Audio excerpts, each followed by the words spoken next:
Hello everyone, welcome to Khadayat education. बच्चों, previous की video में हमने नागार्जुन कवि का जीवन परिचय और साहित्यिक परिचय के साथ ही यह दंतरित मुस्कान और फसल कविता को लाइन बाय लाइन करके पूरा एक्सप्लेन किया हुआ है। आप लोगों ने वीडियो नहीं देखी है तो ज़रूर देख लीजिए। नीचे डिस्क्रिप्शन बॉक्स में सभी वीडियो की लिंक दी हुई है। आज की वीडियो में हम पढ़ेंगे यह दंतरित मुस्कान और फसल कविता पर आधारित प्रश्न अभ्यास। सबसे पहले हम पढ़ेंगे यह दंतरित मुस्कान कविता के प्रश्न उत्तर। प्रश्न 1, बच्चे की दंतरित मुस्कान का कवि के मन पर क्या प्रभाव पड़ता है? दंतरित का अर्थ होता है दूध के दांत।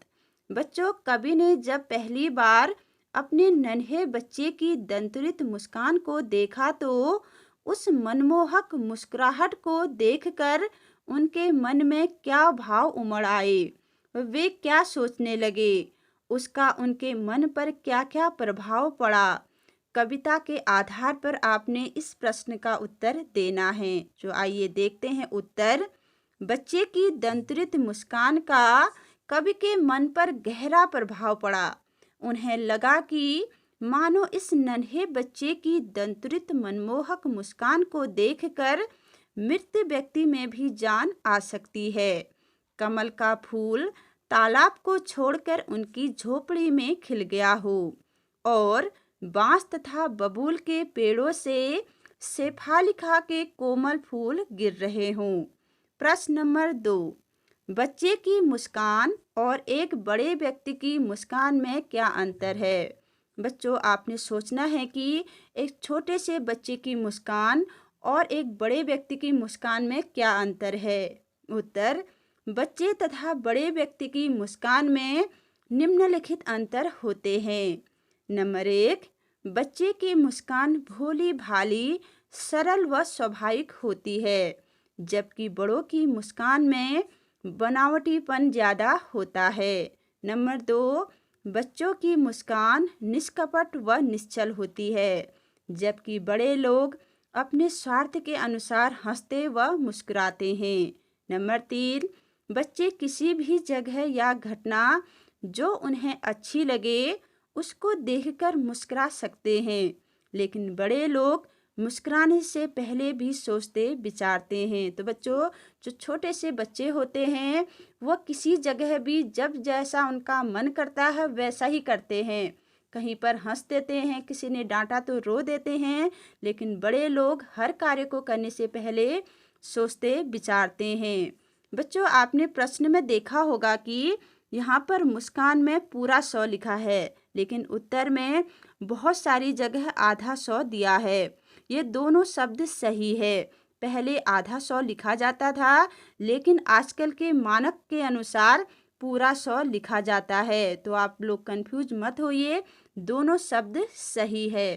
प्रश्न नंबर 3, कवि ने बच्चे की मुस्कान के सौंदर्य को किन किन बिंबों के माध्यम से व्यक्त किया है? तो बच्चों, कवि ने छोटे बच्चे की मुस्कान के सौंदर्य को किन किन चित्रों यानी कि किन किन कल्पनाओं के माध्यम से व्यक्त किया है?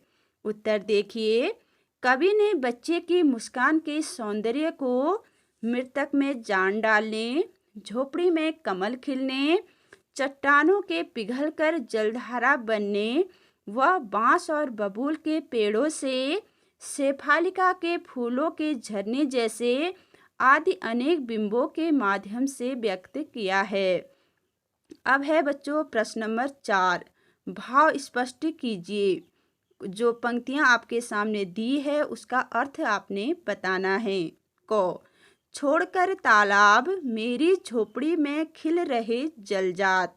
इसका उत्तर है छोड़कर तालाब मेरी झोपड़ी में खिल रहे जलजात का आशय यह है कि कवि को बच्चे का धूल धूसरित शरीर देखकर ऐसा लगता है जैसे कमल तालाब छोड़कर उसकी झोपड़ी में खिल गए हों, अर्थात बच्चे का रूप सौंदर्य कमल पुष्प के समान सुंदर है। ख, छू गया तुमसे कि झरने लग पड़े शेफालिका के फूल, बांस था कि बबूल। प्रस्तुत पंक्तियों के अनुसार कवि को ऐसा लगता है कि नन्हे बच्चे के स्पर्श मात्र से ही बांस और बबूल के पेड़ों से भी शेफालिका के कोमल फूल झरने लगेंगे।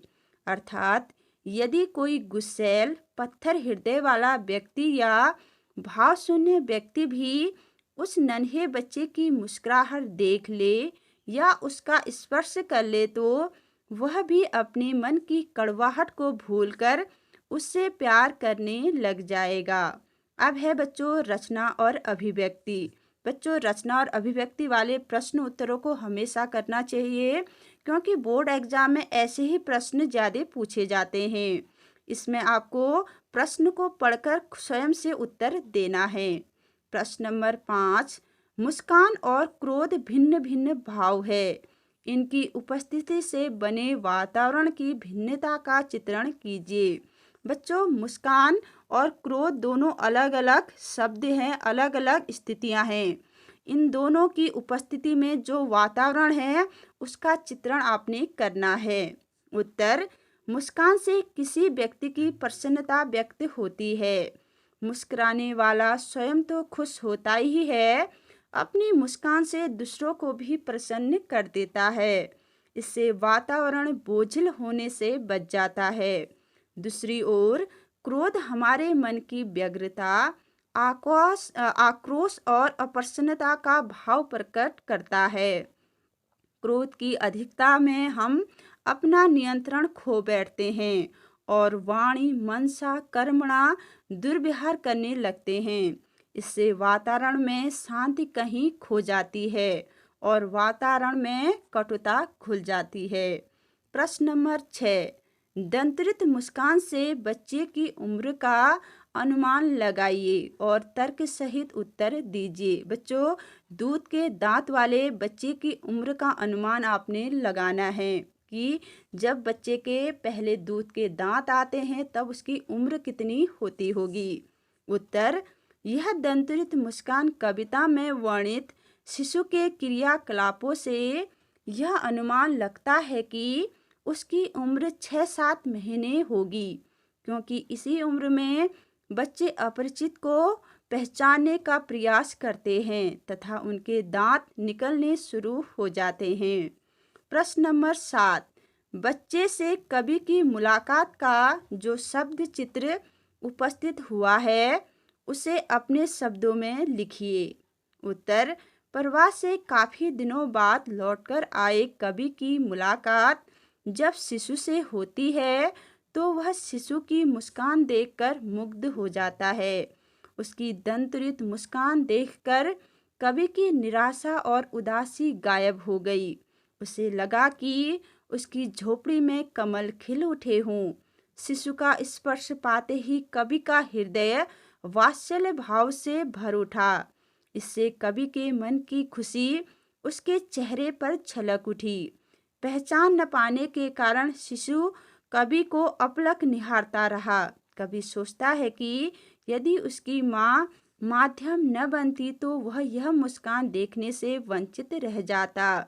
इसी बीच जब शिशु ने तिरछी नज़र से कवि को देखा तो नन्हे नन्हे दांतों वाली यह मुस्कान कवि को और भी सुंदर लगने लगी। बच्चों फसल कविता के प्रश्न अभ्यास को हम अगले पार्ट में पढ़ेंगे। अगर इसी में पढ़ाएंगे तो वीडियो काफ़ी लंबी हो जाएगी। तो बच्चों कैसी लगी ये वीडियो? पसंद आए तो लाइक कीजिए, शेयर कीजिए और सब्सक्राइब करना मत भूलिए। साथ ही पाठ पर आधारित कोई भी डाउट आपके मन में है तो उसे कमेंट बॉक्स में ज़रूर लिखिए। मैं पूरी कोशिश करूँगी कि आपके हर डाउट क्लियर हो सके। तो मिलते हैं अगली वीडियो में। Thank you.